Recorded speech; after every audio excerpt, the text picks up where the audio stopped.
Life story channel में आपका स्वागत है। हमारी आज की कहानी है नादान दोस्त।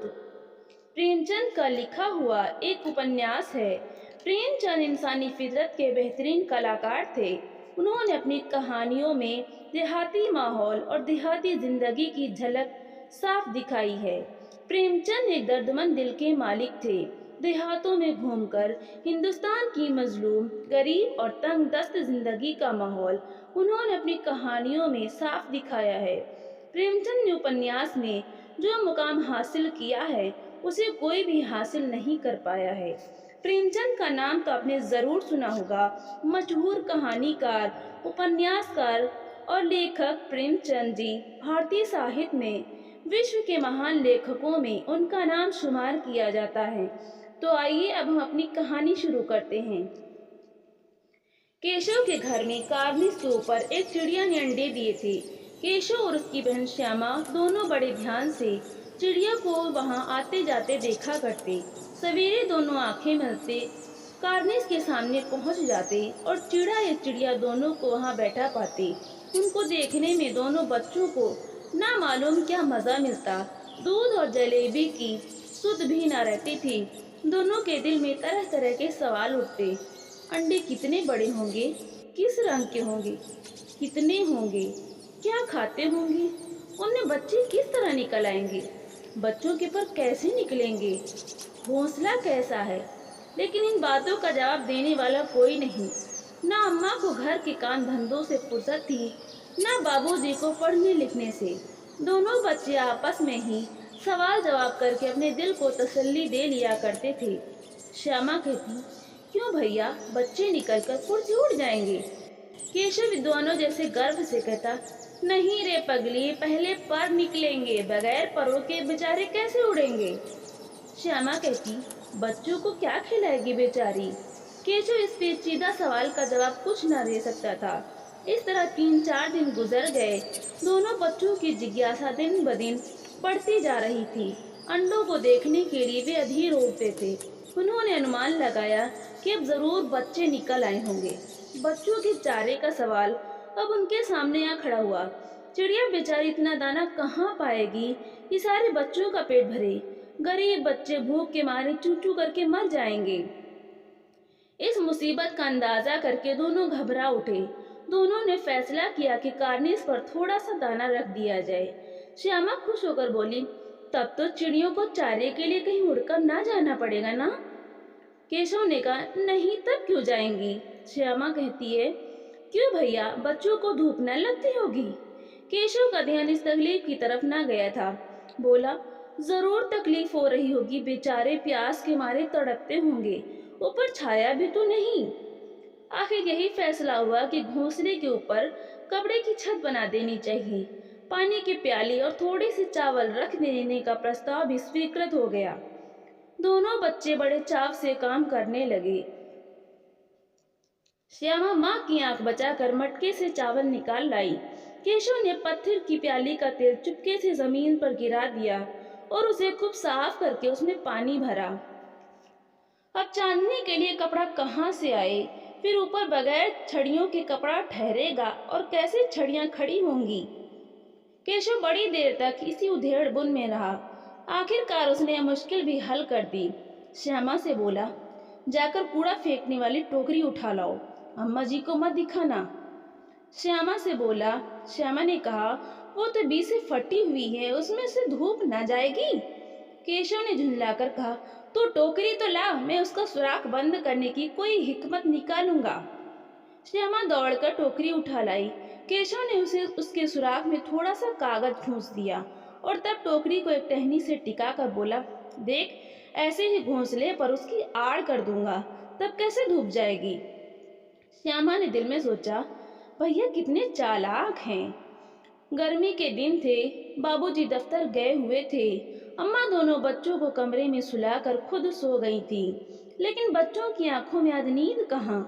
अम्मा जी को बहलाने के लिए दोनों दम रोके आंखें बंद किए मौके का इंतजार कर रहे थे।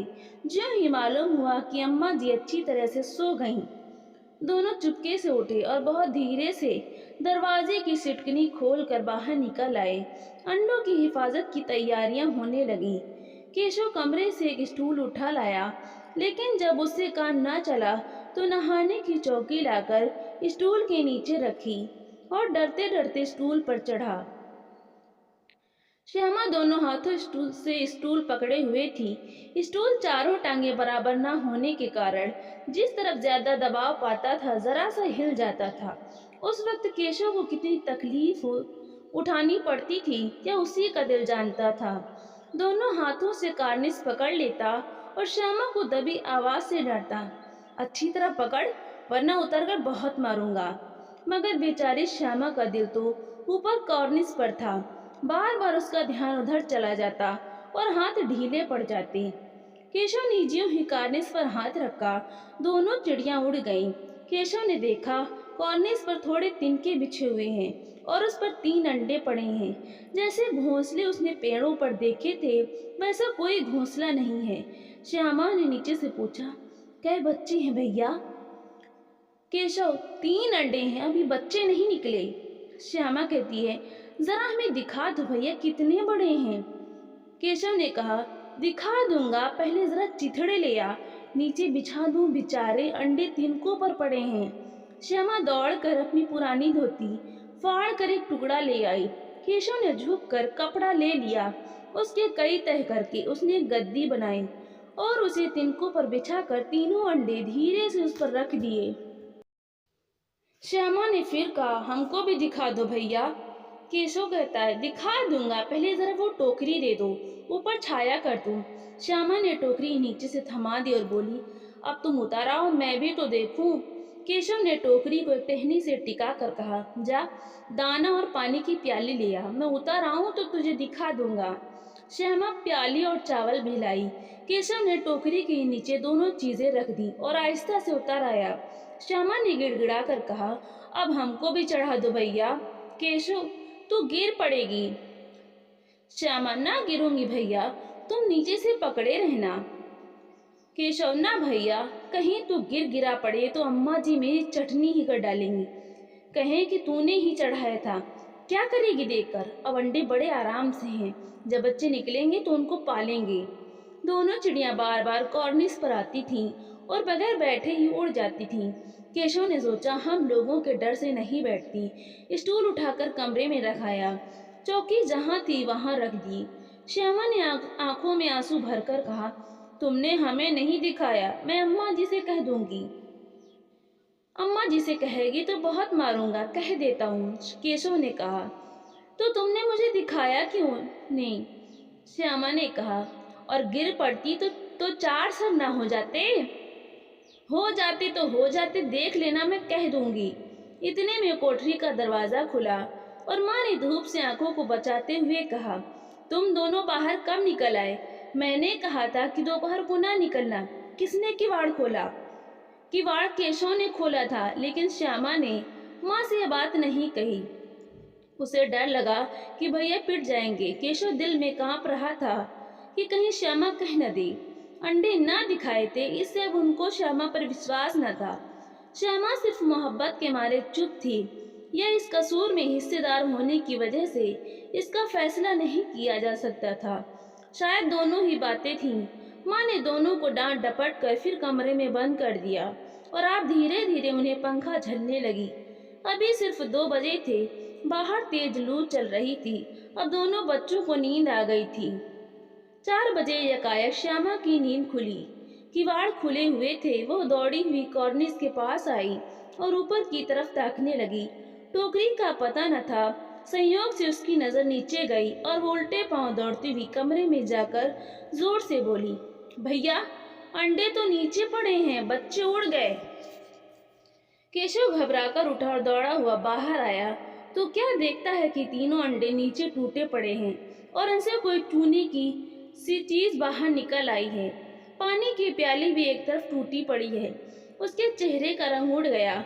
सहमी हुई आंखों से जमीन की तरफ देखने लगा। श्यामा ने पूछा, बच्चे कहाँ उड़ गए भैया? केशव ने करुण स्वर में कहा, अंडे तो फूट गए और बच्चे कहाँ गए? केशव ने कहा, तेरे सर में देखती नहीं है, अंडों में से उजला उजला पानी निकल आया है, वही तो 2-4 दिन में बच्चे बन जाते। माँ ने सोटी हाथ में लिए हुए पूछा, तुम दोनों वहां धूप में क्या कर रहे हो? श्यामा ने कहा, अम्मा जी, चिड़िया के अंडे टूटे पड़े हैं। माँ ने आकर टूटे हुए अंडों को देखकर गुस्से से बोली, तुम लोगों ने अंडों को छुआ होगा। अब तो श्यामा को भैया पर जरा भी तरस न आया। उसी ने शायद अंडों को इस तरह रख दिया कि वो नीचे गिर पड़े। उसे सजा मिलनी चाहिए। बोली, इन्होंने अंडों को छेड़ा था अम्मा जी। माँ ने केशव से पूछा, क्यों रे? केशव बेगी बिल्ली बना खड़ा रहा। माँ, तू वहां पहुंचा कैसे? श्यामा ने कहा, चौके पर स्टूल रखकर चढ़े थे अम्मा जी। केशव ने कहा, तू स्टूल थामे नहीं खड़ी थी? श्यामा ने कहा, तुम्ही ने तो कहा था। माँ ने कहा, तू इतना बड़ा हुआ, तुझे भी इतना भी नहीं मालूम कि छूने से चिड़ियों के अंडे गंदे हो जाते हैं। चिड़िया फिर उन्हें नहीं सहती। श्यामा ने डरते डरते पूछा, तो क्या चिड़िया ने अंडे गिरा दी हैं अम्मा जी? माँ ने कहा, और क्या करती, केशव के सिर इसका पाप पड़ेगा। हाय हाय, 3 जाने ले ली दुष्ट ने। केशव रोनी सूरत बनाकर बोला, मैंने तो सिर्फ अंडों को गद्दी पर रख दिया था अम्मा जी। माँ को हंसी आ गई, मगर केशव को कई दिनों तक अपनी गलती पर अफसोस होता रहा। अंडों की हिफाजत करने के जुर्म में उसने उनका सत्यानाश कर डाला। इसे याद करके वो कभी कभी रो पड़ता था। दोनों चिड़िया वहां फिर न दिखाई दी। तो दोस्तों, आपको ये कहानी कैसी लगी? लाइक करें, शेयर करें और कमेंट करके हमें ज़रूर बताएं। और चैनल को सब्सक्राइब करना बिल्कुल भी ना भूलें। तो मिलते हैं अगली नई कहानी के साथ। बहुत बहुत धन्यवाद।